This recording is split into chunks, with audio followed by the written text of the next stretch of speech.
What would happen if you turned the traction control off on an 820 horsepower Ferrari 296? Matt Armstrong has a Ferrari 296 GTB sitting in his garage that he's spent an enormous amount of time rebuilding piece by piece. Visually, the car looks nearly complete. The bodywork has been sorted, the stance is aggressive, and the overall appearance leans heavily into a track-inspired design thanks to genuine challenge spec components.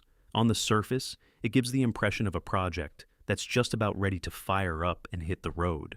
But there's a major issue stopping everything in its tracks. The car simply won't start. And the only entity capable of resolving that problem is Ferrari itself, which at this moment is not cooperating. That's where things begin to get complicated. Communication hasn't broken down in a dramatic or explosive way. There hasn't been a public fallout or heated statements thrown around. Instead, the situation has quietly stalled. Requests for parts have slowed or stopped entirely. Responses have become vague or non-existent, and the overall process has gradually come to a halt. The underlying message from Ferrari has become increasingly clear. Before they offer any support, the car needs to go through their official inspection channels. That means being reviewed and approved through a Ferrari-authorized body shop, ensuring that all work meets their standards and procedures. The problem is that this particular build has already gone far beyond what Ferrari would typically approve. What started as a rebuild has evolved into something much more customized and unconventional.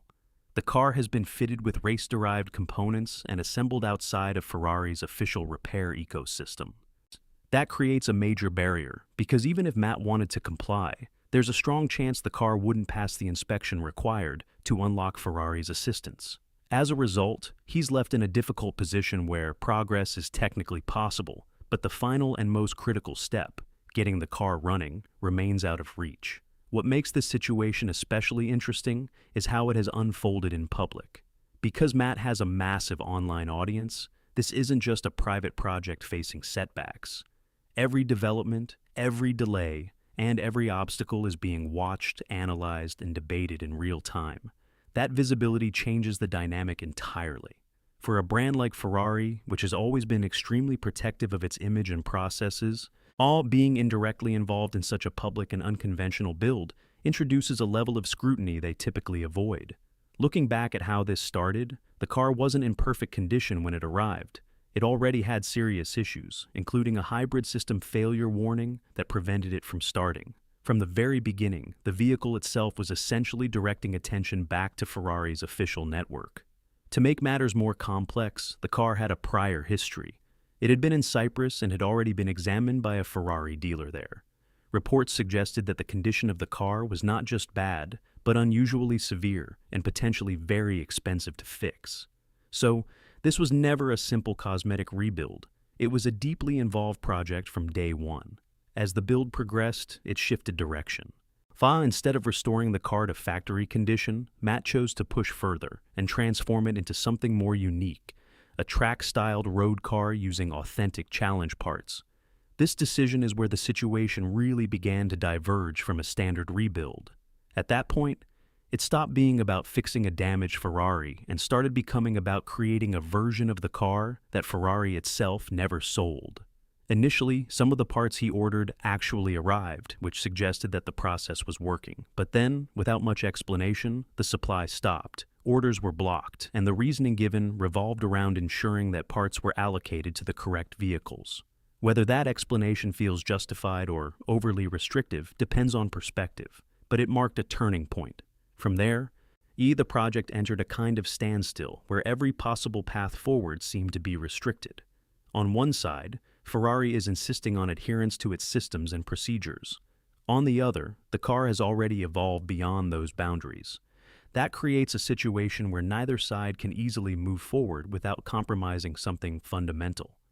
Matt can continue working on the car, refining and improving what he can, but without access to Ferrari's systems, especially the electronics, the project remains incomplete. As time goes on, the situation doesn't just remain static, it becomes more complicated. Each delay adds another layer of difficulty, and each missing piece makes the next step harder to achieve. What started as a mechanical issue has grown into something much larger, a mix of technical limitations, brand control, and broader questions about ownership.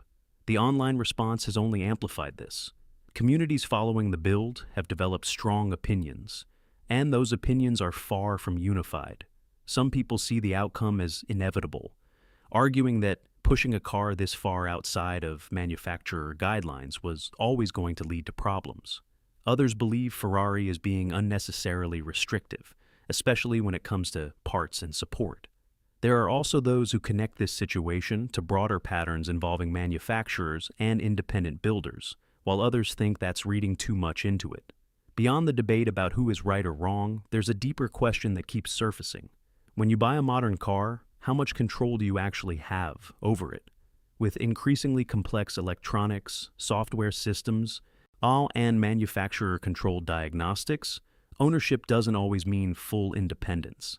This project has become a real-world example of that tension. Ferrari's position, as many understand it, is rooted in maintaining control over its brand and products. This isn't new for them. They've always been selective about how their cars are used, modified, and represented. That philosophy extends beyond aesthetics into how vehicles are repaired and maintained. From their perspective, ensuring that every car meets their standards protects both safety and brand identity. On the other hand, Matt's approach reflects a different mindset, one driven by creativity, experimentation, and the desire to push boundaries. His content thrives on overcoming challenges, and the more difficult the obstacle, the more compelling the story becomes. But that also means taking risks, and in this case, the risk is that the car might never fully come together. Then there's the broader context of the right to repair movement, which has been gaining traction globally. This movement argues that owners and independent mechanics should have access to the tools, data, and parts needed to repair their own vehicles. Manufacturers often push back, citing concerns about safety, security, and quality control. This situation sits right in the middle of that debate, giving both sides a concrete example to point to. Looking ahead, there are a couple of possible directions this could take. One option is finding a way back into Ferrari's official system, getting the car inspected, approved, and ultimately supported. But given how far the build has diverged from standard specifications, that path is uncertain at best. The other option is to keep pushing independently, continuing to troubleshoot and source whatever components are still accessible, hoping to eventually overcome the technical barriers without Ferrari's involvement. Even if the car does eventually start, the story itself won't simply end there. It has already taken on a larger meaning, becoming part of an ongoing conversation about ownership, control, and the evolving relationship between manufacturers and enthusiasts. Situations like this don't just disappear once the immediate problem is solved. They shape expectations and influence how people think about buying, modifying, and maintaining modern vehicles. In the end, this isn't just about one car sitting in a garage. It's about what that car represents, a collision between traditional brand control and modern, highly visible independent creativity. And regardless of how it resolves, it's a situation that other manufacturers, builders, and enthusiasts are all watching closely.